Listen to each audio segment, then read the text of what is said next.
G'day guys, welcome back to the channel, and today of course we are here to review AFL Fantasy for round 16, and all things considered, after a couple of bad weeks, I had a pretty good week, I will say. 1,813 for me, ranked 7,777. How perfect is that? Now let's take a look at some of the great players over the week, and of course, the man, the myth, the legend, McCarthy. What a performance from him. Another 25 plus disposal game from him. Second game for the Eagles, 95 points. Absolutely love it.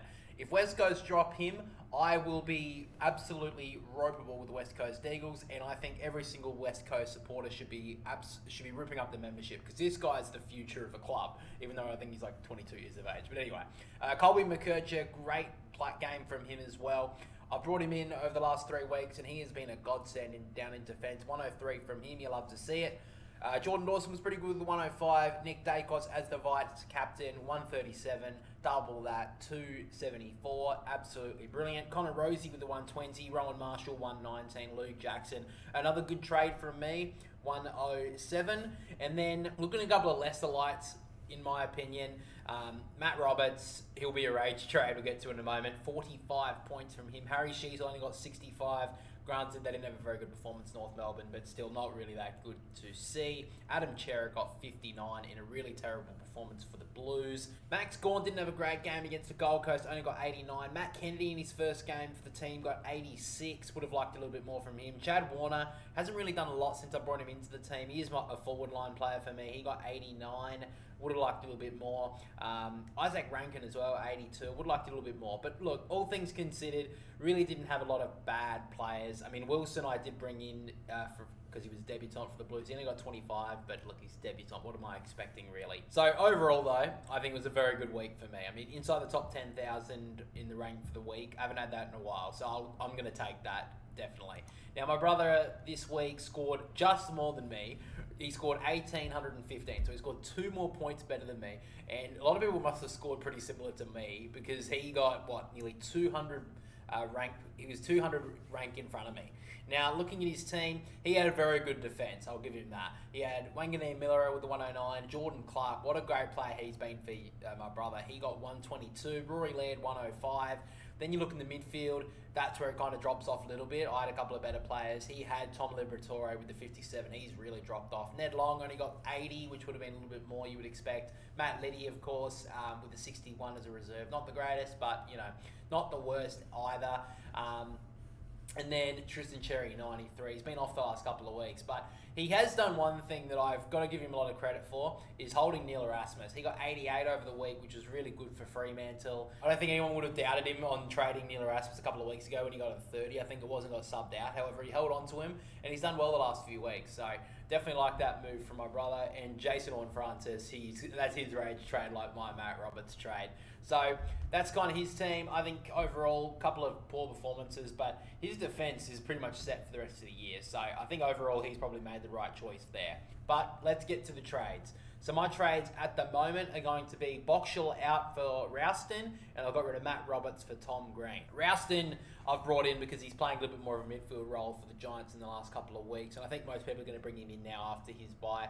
Priced at 327, but his break even is really, really low, so I think that's a good option. He was actually just a little bit smaller on price than Boxall, so I thought that was a good decision to make there. Get a little tiny bit of cash, which I did need for the Matt Roberts trade to Tom Green. Now, I did have Connor Rosie in the midfield. I've been able to swap him into defence, of course, with his DPP, and then Tom Green I've brought in.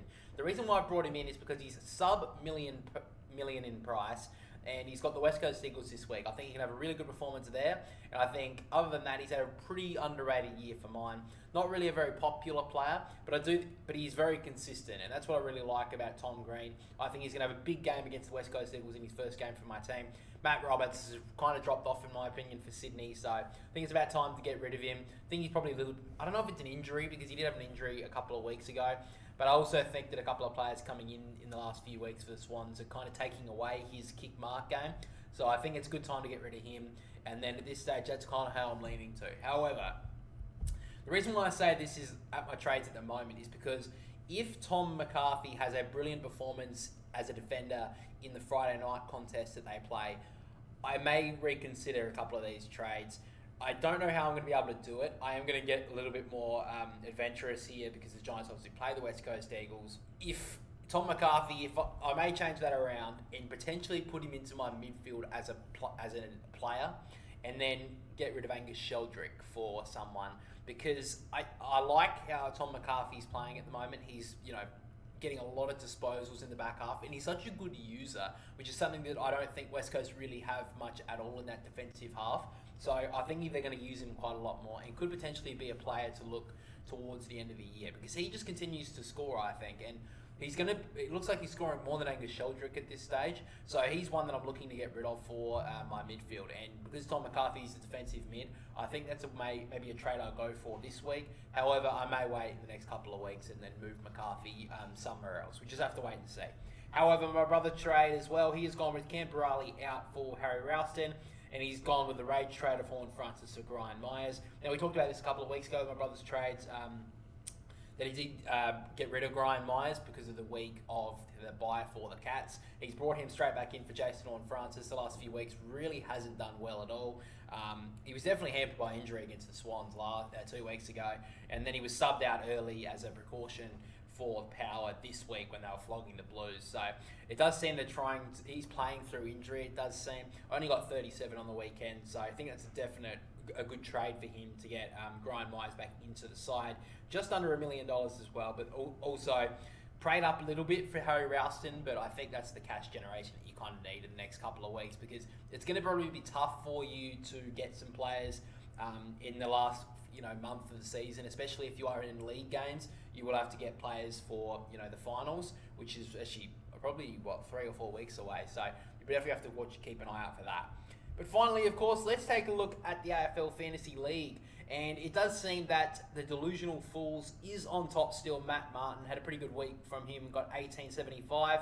Looking down at the list, we have the Cheetah Cup still in second. Len Never Pretends. Lenny Johnston has jumped into third spot after a brilliant week from him. He got 1,949 in a bye week. Absolutely love to see that. I don't think I've seen him much in the top 10 at all, but he has definitely done well to jump into third spot after a very good week from him. Now, he's not on the ladder that you'll see here, but my boy, the Pub Feed with Sauce, has dropped all the way down to 23rd, I think it was, or 21st. Has absolutely dropped off the pace. Needs to come back after the buys because he's definitely dropped off a little bit. He was number one for a very long time in this league, but has dropped outside the top 20 now. So he's going to have a couple of good weeks to get back inside, at least into the top 10. But yeah, he's going to find it tough.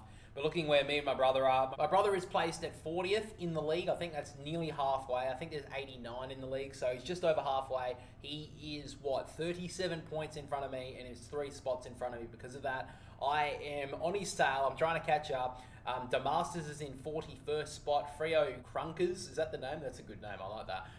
He is in 42nd spot. The Free Agents is in 44th, and Cousins Barbie is in 45th.